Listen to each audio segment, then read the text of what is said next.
tenemos la ponencia sobre medicina familiar centrada en la persona de la doctora Sofía Cuba del Ministerio de la Salud.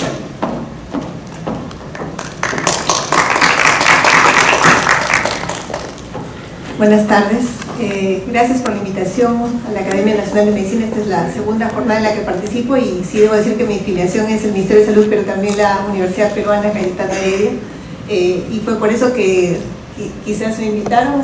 Probablemente podamos coincidir con varias cosas que ha dicho el doctor Calderón, y quería hablarles un poco de lo que hacemos en medicina familiar y atención primaria hacia la atención centrada en el paciente. Yo siempre pongo esta foto en mis exposiciones porque a veces los médicos que practicamos en el primer nivel sentimos esta diferencia, ¿no? La diferencia, y ahora que estoy en un cargo de gestión, que también se ve en los presupuestos, pero en la infraestructura y también en la importancia científica que se da a las cosas que se hacen en el ámbito hospitalario respecto a las cosas que se hacen en el primer nivel, donde se supone que la mayor parte de ciudadanos deberían tener la cobertura de la mayor parte de sus necesidades. El 80% de las necesidades deberían ser cubiertas en ese nivel, y sin embargo es un patito chiquito al lado del gran orangután que es el sistema hospitalario, y no porque sea malo o feo, que seguramente no lo es, sino porque aglutina muchos recursos, y también los recursos científicos.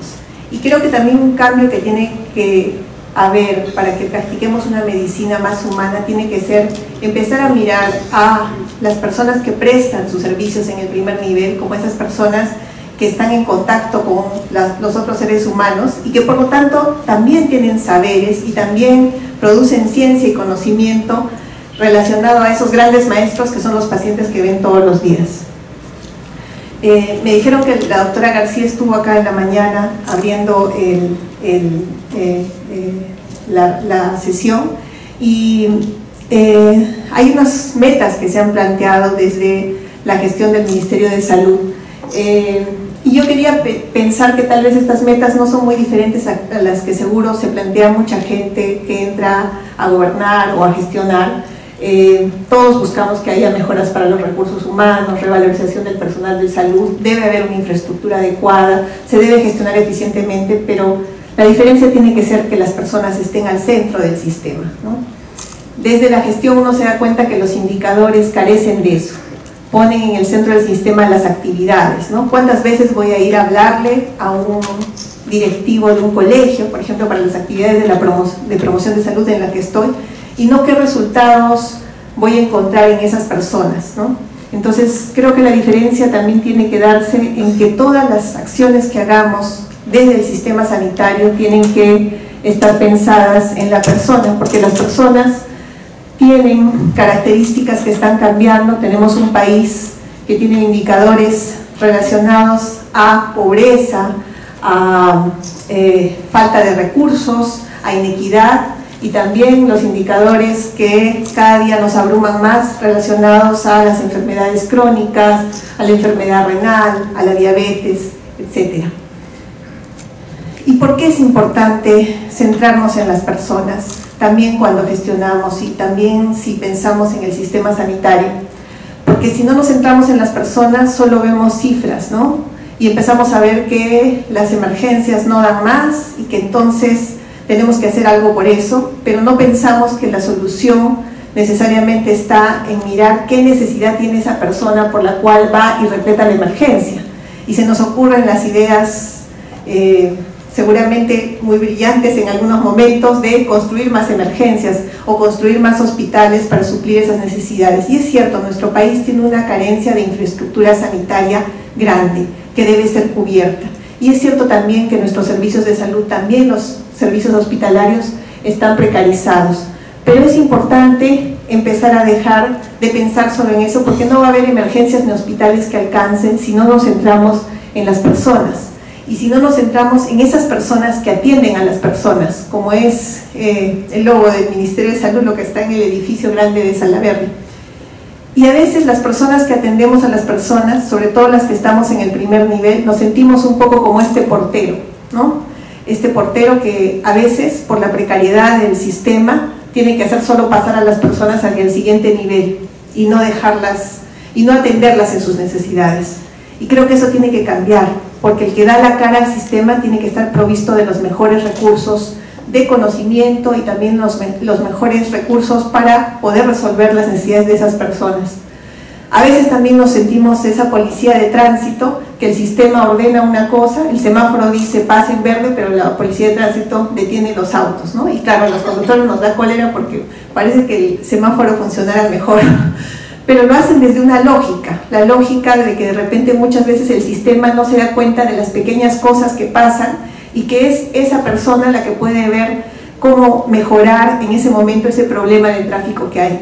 En el sistema sanitario, las personas que atendemos personas, los médicos de primer nivel, muchas veces tenemos que actuar como esa policía, porque el sistema muchas veces pone trabas para resolver las necesidades de las personas y nosotros tenemos que hacer que fluya, que siga pasando y que mejore la salud de esas personas.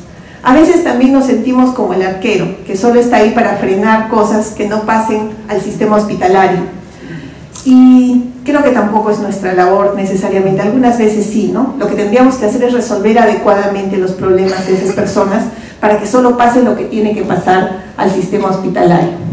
Y tal vez esta debería ser nuestra labor, ser esos capitanes de equipo que pueden coordinar mejor el cómo se va a atender a las personas, que pueden coordinar mejor porque conocen a esa persona y pueden ayudarla a navegar por el complicado sistema sanitario peruano y en cualquier parte del mundo.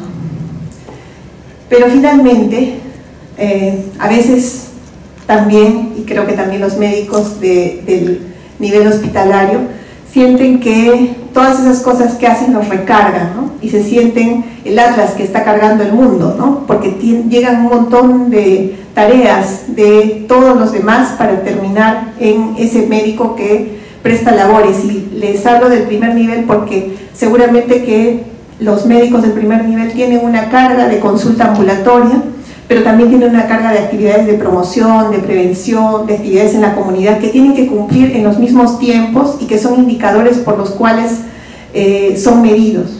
Entonces no es posible hacer todas las actividades en el mismo tiempo con la misma persona, ¿no? Y tiene que ver también con empezar a pensar diferente. El doctor Calderón decía que de repente no es algo nuevo, sino algo que está desde siempre en la esencia de la medicina.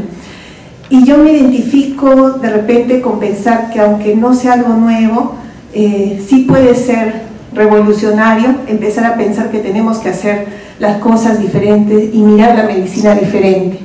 Y les traigo una reflexión de una médica familiar chilena que dice: soy una revolucionaria porque me siento más cercana de acompañar y de facilitar que de curar, porque creo en el poder de las palabras, en las historias de la curación y no solo en la supremacía de los fármacos, porque el mandil no me confiere autoridad, más bien me distancia, porque cuando me hablan de metas pienso en prevención y calidad de vida y no en números a lograr, porque no me creo importante para que la persona sane, me siento importante para apoyar que cada persona sea la que recupere su salud, porque no receto fármacos de última línea, sino más bien creo que los fármacos son la última línea, porque me gusta la gestión, la docencia, la clínica y veo en cada una de ellas una necesidad de desarrollo, porque no me siento el centro, sé que sin equidad, sin trabajo, sin educación, sin medio ambiente saludable no hay salud, porque veo detrás de cada usuario un especialista en sí mismo y en su familia, y estoy siempre aprendiendo en cada contacto, porque la desesperanza en el sistema público no es una opción,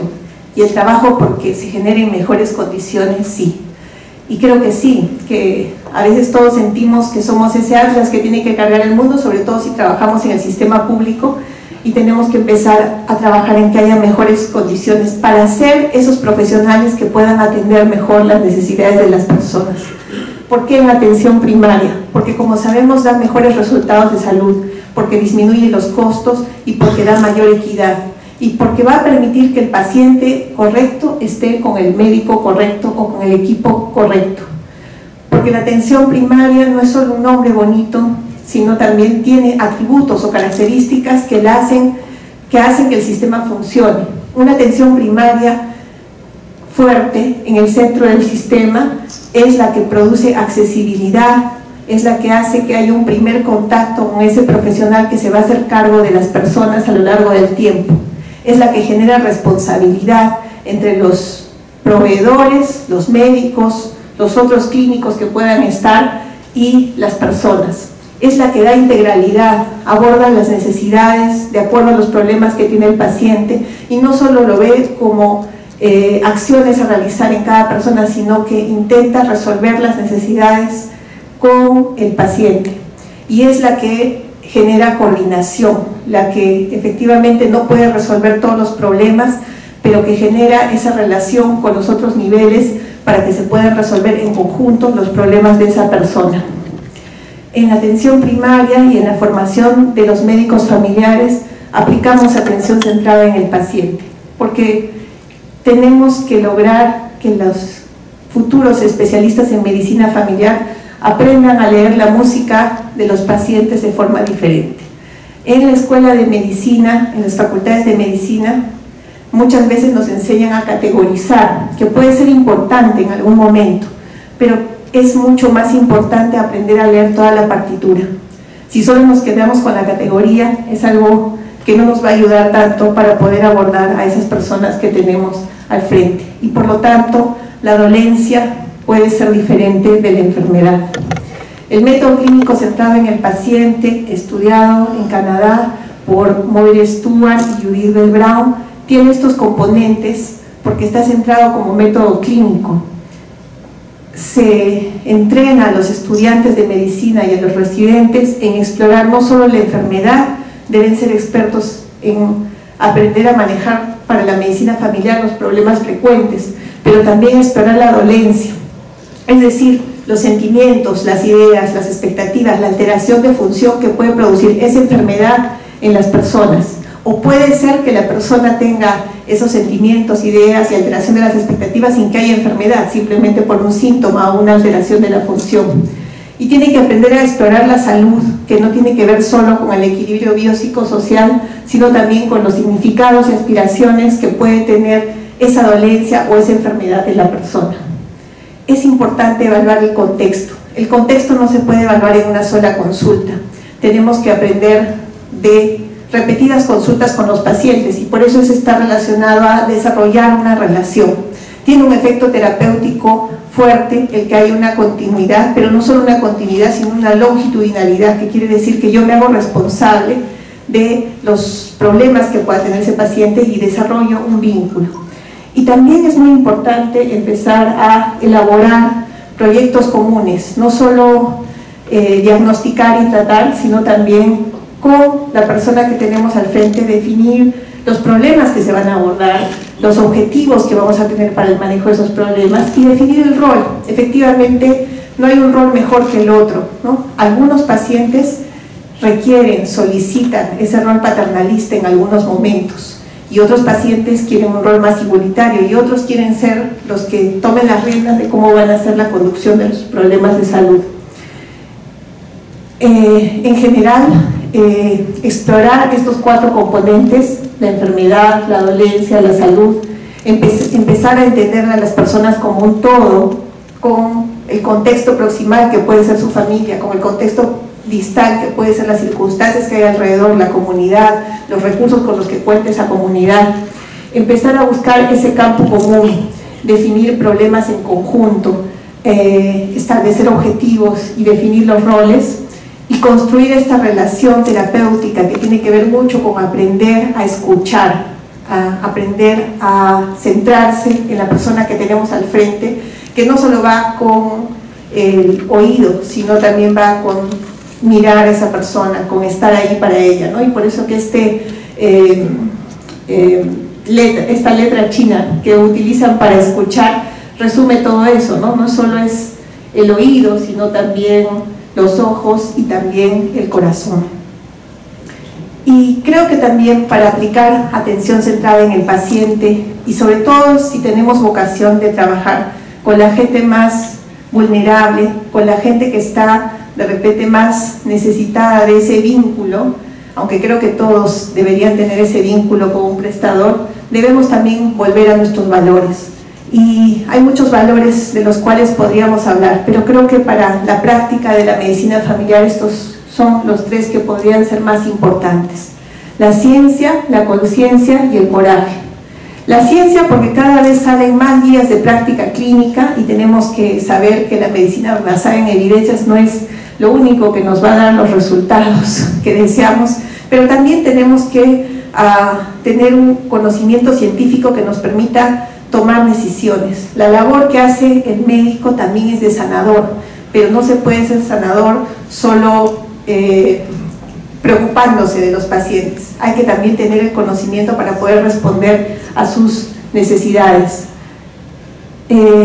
La conciencia, porque muchas veces exploramos solo el mapa y empezamos a pensar que lo que nos dicen las guías o lo que nos dicen los libros es todo lo que está, pero el mapa no es el territorio, y las personas que tenemos son el territorio que tenemos que explorar todos los días en la consulta ambulatoria, y puede ser más interesante y mucho mejor estar en el territorio que solo ver el mapa.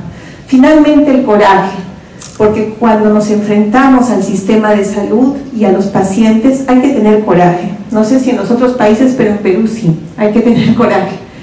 Y también uso mucho esta foto en mis presentaciones porque todo el mundo tiene admiración por el estudiante de la plaza de Tiananmen que se para frente a los tanques muy valientemente para que no avancen, ¿no?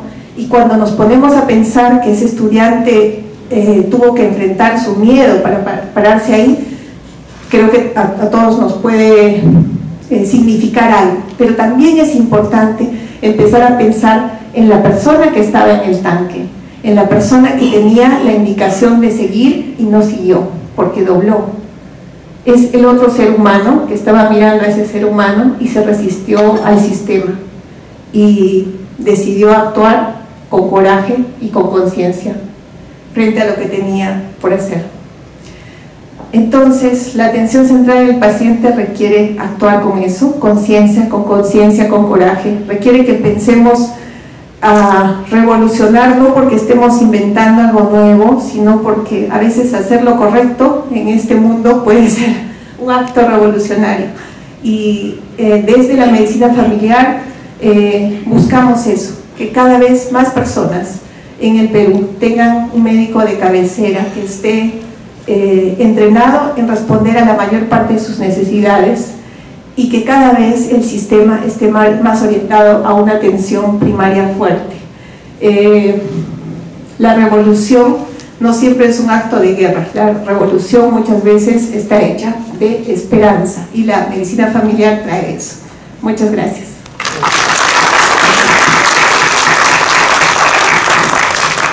Muchas gracias.